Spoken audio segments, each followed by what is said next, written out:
Hello student, welcome to learn for success. कैसे हैं आप सब? आई होप आप सब स्वस्थ होंगे, मस्त होंगे और अपनी पढ़ाई बहुत अच्छे से कर रहे होंगे। तो आज हम क्लास 8 के हिंदी के सेकंड चैप्टर को पढ़ने जा रहे हैं। तो हिंदी का हमारा सेकंड चैप्टर क्या है? लाख की चूड़ियाँ। तो लाख की चूड़ियाँ स्टार्ट करते हैं। इसके राइटर हैं हमारे कामता नाथ। कामता नाथ जी जो राइटर है हमारे, उनका जन्म 22 सितंबर 1934 को हुआ था और उनकी मृत्यु 7 दिसंबर 2012 में लखनऊ में हुई थी। ठीक है, तो चलिए अब इस चैप्टर को स्टार्ट करते हैं। लेखक बचपन में गर्मियों की छुट्टियों में अपने ननिहाल मतलब अपने मामा के यहाँ जाया करते थे और 1-1.5 महीना रहकर आते थे। सभी रह के आते हैं ना अपने मामा के यहाँ। वहाँ पर उसे बदलू नाम का एक व्यक्ति बहुत अच्छा लगता था। वो अच्छा क्यों लगता था? क्योंकि वो उसे लेखक को लाख की गोलियां देता था जो कि उसे बहुत ज़्यादा पसंद थी।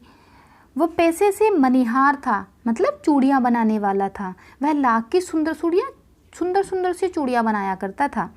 बदलू का मकान गांव में सबसे ज़्यादा ऊंचाई पर था, जिसके सामने ही एक नीम का पेड़ था। उसी की बगल में उसने एक भट्टी बना रखी थी जिस पर वो लाख पिघलाया करता था और लाख को मुंगरियों पर चढ़ाकर वो सुंदर सुंदर चूड़ियों का आकार देता था। लेखक अन्य बच्चों की तरह उसे बदलू काका कहते थे। जैसे सारे बच्चे वहाँ के बदलू काका कहते थे, तो वो भी बदलू काका ही कहते थे। आसपास की औरतें चूड़ियाँ बदलू काका से ही ले जाती थी। हालांकि वह चूड़ियों के बदले पैसे ना लेकर अनाज लिया करता था, परंतु क्योंकि गांव में ऐसे ही होता है ना, ज़्यादा पैसे ना लेकर वो अनाज वगैरह ले लेते हैं। परंतु शादी ब्याह के मौक़ों पर वह चूड़ियों का मुँह मांगा दाम लेता था। वह स्वभाव से बहुत ही ज़्यादा सीधा साधा था। बदलू को कांच की चूड़ियों से बहुत चिढ़ थी। वह किसी भी महिला की कलाई पर कांच की चूड़ियाँ देखकर गुस्सा हो जाता था। वह बचपन में लेखक से उसकी पढ़ाई के बारे में पूछता। लेखक उसे बताता कि शहर में सभी औरतें कांच की चूड़ियाँ पहनती है। वह लेखक को रंग बिरंगी लाख की गोलियों के अलावा गाय के दूध की मलाई देता था, जो कि लेखक को बहुत ज़्यादा पसंद थी। और जब आम की फसल का सीज़न हुआ करता है गर्मियों में, तो उस टाइम पे वो आम भी खाने को देता था लेखक को। लेखक के पिताजी की बदली दूर कहीं शहर में होने के कारण लेखक 8-10 वर्षों तक गांव में नहीं गया। वह लगभग 8-10 साल बाद गांव में गया, तो अब बड़ा होने पर उसे इसमें कोई रुचि नहीं थी। लेखक ने देखा कि गांव की जितनी भी औरतें हैं, सारी की सारी औरतें अब लाख की चूड़ियाँ ना पहनकर कांच की चूड़ियाँ पहनने लगी हैं।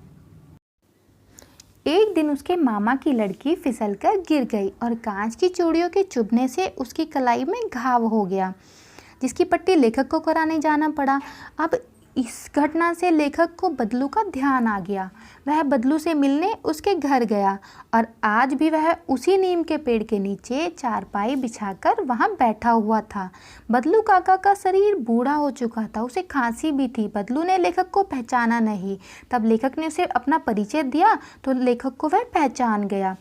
बदलू की लाख की चूड़ियों का काम लगभग बर्बाद ही हो गया था। उसकी गाय भी बिक चुकी थी। बदलू काका ने लेखक को बताया कि आजकल सभी काम मशीन से होते हैं और मशीनी काम ज़्यादा जल्दी हो जाते हैं, तो मशीनी कांच की चूड़ियाँ लाख की चूड़ियों से अधिक सुंदर होती हैं। इसी बीच बदलू की बेटी, जो कि अब बड़ी हो चुकी है, रज्जो, डलिया में आम ले आई। लेखक की दृष्टि रज्जो की कलाई पर पड़ी। उसने सुंदर सुंदर सी लाख की चूड़ियाँ पहन रखी थी। यह देखकर बदलू ने लेखक को बताया कि यह उसके द्वारा बनाया गया आखिरी जोड़ा है, जिसे उसने जमींदार की लड़की के विवाह के लिए बनाया था। जमींदार इस जोड़े के 10 आने दे रहा था। इस दाम पर बदलू ने उसे चूड़ियाँ देने को मना कर दिया और शहर से लाने को कह दिया। बदलू की इस बात से लेखक ने उसका स्वाभिमान देखा कि बदलू काका में कितना स्वाभिमान है। उनका धंधा बंद हो गया, लेकिन फिर भी वो हार नहीं माने। अब इस पाठ का सार देख लेते हैं। कामता नाथ की कहानी लाख की चूड़ियाँ शहरीकरण और औद्योगिकरण विकास से गांव के उद्योग में खत्म होने के दुख को चित्रित करती है। यह कहानी रिश्ते नाते के प्यार में रचे बसे गांव के सहज संबंधों में बिखराव और सांस्कृतिक नुकसानों के आर्थिक कारणों को दर्शाती है। यह कहानी एक बच्चे और बदलू काका की है जो उसे लाख की गोलियां बनाकर देता है और वह बच्चा इस बात से बहुत खुश हो जाता है। धीरे धीरे समय बीतता है और वह बच्चा बड़ा होने के बाद एक बार फिर गांव आता है। उसे मिलकर औपचारिक बात करते हुए उसे मालूम होता है कि गांव में लाख की चूड़ियां बनाने का कामकाज लगभग खत्म हो गया है। बदलू इस बदलाव से दुखी है, किंतु वो अपने उसूल नहीं त्यागता और साथ ही अपना जीवन चलाने के लिए कई और रास्ते निकाल लेता है। इस कहानी में लेखक विपरीत परिस्थितियों में भी उसे उसूल को न त्यागने की सीख देता है और उसे इस बात पर संतोष भी है। तो ये था हमारा चैप्टर। चलो अब इसके शब्दार्थ देख लेते हैं। तो स्टार्ट करते हैं। फर्स्ट है हमारा चाव। चाव मीन्स चाह, रुचि या तीव्र इच्छा। सलाख, सलाख मीन्स होता है सलाई या धातु की छड़।